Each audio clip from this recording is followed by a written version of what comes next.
राधा और मोहन शहर में रहने वाले दो भाई बहन गर्मी की छुट्टियों में अपने दादा दादी के गांव आए थे। गांव उनके लिए एक नई दुनिया जैसा था, जहां चारों ओर हरियाली, खेत और ढेर सारे जानवर थे। वे गांव के शांत वातावरण और हरियाली से बहुत प्रभावित थे।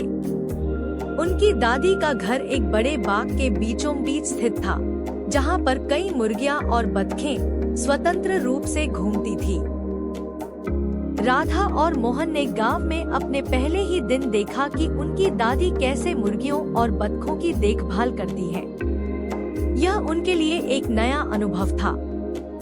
शहर में वे केवल किताबों में ही मुर्गियां और बतखें देखते थे, लेकिन यहाँ उन्हें असली मुर्गियां और बतखें देखने और उनके साथ समय बिताने का मौका मिला। उनकी आंखों में उत्सुकता और चेहरे पर मुस्कान थी। अगले कुछ दिनों में राधा और मोहन ने मुर्गियों और बतखों के साथ धीरे धीरे दोस्ती करना शुरू कर दिया। वे सुबह उठते ही दौड़ते हुए बगीचे में जाते और मुर्गियों के लिए दाना डालते। मुर्गियां उन्हें देखकर तेजी से उनकी ओर भागती, जिससे वे बहुत खुश होते। मोहन को सबसे ज्यादा आनंद तब आता था जब वह अंडे इकट्ठा करता था। वह हर सुबह मुर्गियों के घोंसलों में जाकर ताजे अंडे निकालता, जो उसकी दादी उसे सिखाती थी। राधा को बतखों के साथ खेलना बहुत पसंद था।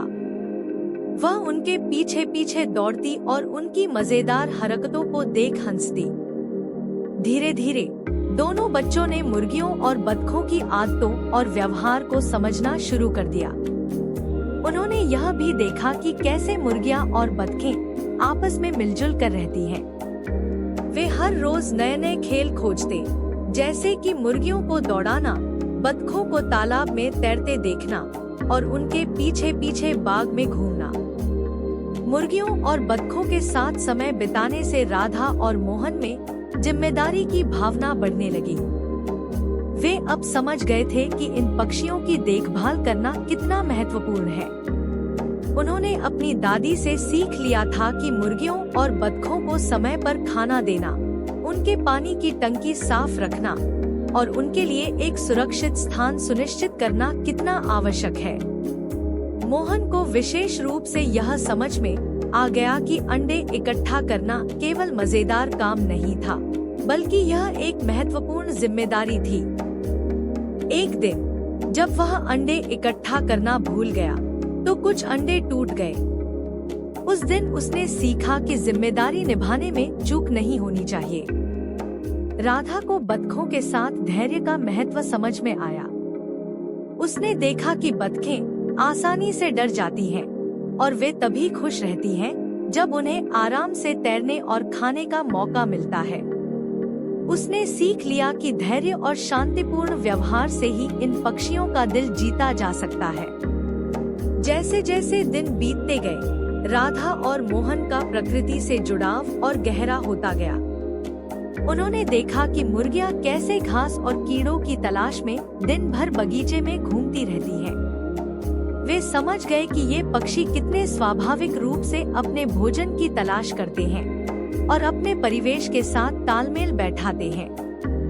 राधा ने एक दिन देखा कि एक बतख अपने बच्चों के साथ तालाब में तैर रही थी।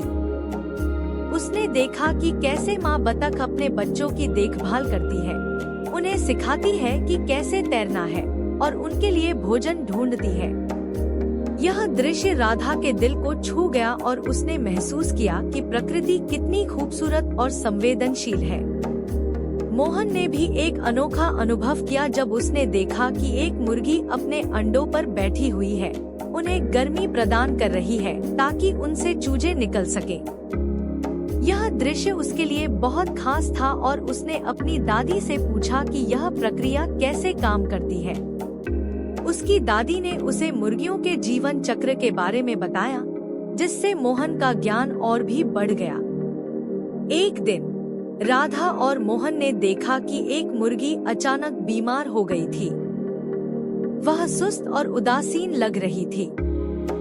बच्चों ने तुरंत अपनी दादी को बुलाया। दादी ने बताया कि शायद मुर्गी को पेट में कुछ समस्या हो गई है और उन्हें तुरंत इसका इलाज करना होगा। दादी ने बच्चों को दिखाया कि कैसे घरेलू उपचार से मुर्गी का इलाज किया जा सकता है। उन्होंने अदरक और हल्दी का मिश्रण तैयार किया और उसे मुर्गी को खिलाया। बच्चों ने बड़े धैर्य से इस प्रक्रिया को देखा और अपनी दादी की मदद की। कुछ दिनों बाद मुर्गी पूरी तरह से ठीक हो गई। यह देखकर राधा और मोहन बहुत खुश हुए।